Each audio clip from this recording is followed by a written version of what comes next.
আমার হাতে chicken fry, তার মানে একটু তো স্পেশাল হতেই হবে, বুঝতেই পারছো। ওয়েলকাম করছিলাম নতুন একটি রেসিপি দেখার জন্য। আশা করি সবার অনেক বেশি ভালো লাগবে, অবশ্যই এভাবে ট্রাই করো, ইনশাআল্লাহ সবাই খেয়ে তোমার প্রেমে পড়ে যাবে, মানে তোমার রান্নার প্রেমে পড়ে যাবে।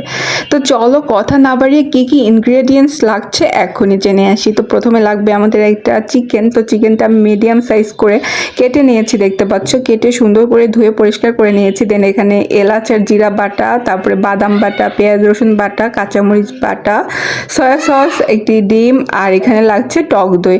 তো চলো আরও কিন্তু কিছু ইনগ্রেডিয়েন্টস লাগবে, যেগুলো আমি ভিডিও করতে করতে দেখাবো। আর এখানে আমি প্রথমে সয়া সস, তারপরে বাটা মশলাগুলো দিয়ে নিয়েছি এক এক করে।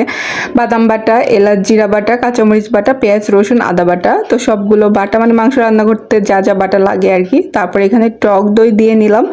তো এখন সুন্দর করে মাখিয়ে নিতে হবে। আর একটা ডিমও দিয়ে দিলাম, যাতে ভাজার সময় ডিমটা সুন্দর করে, মানে চিকেন ফ্রাইটা সুন্দর করে উঠে আসে, লেগে না যায়। তারপরে মরিচের গুঁড়ো, রাঁধুনি মরিচের গুঁড়ো, হলুদের গুঁড়ো, লবণ দিয়ে নিব।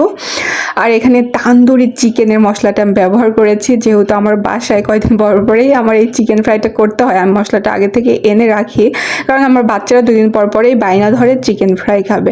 তো আমি এখানে সবগুলো ইনগ্রেডিয়েন্টস দেওয়ার পরে সুন্দর করে, মানে আমার সুন্দর সুন্দর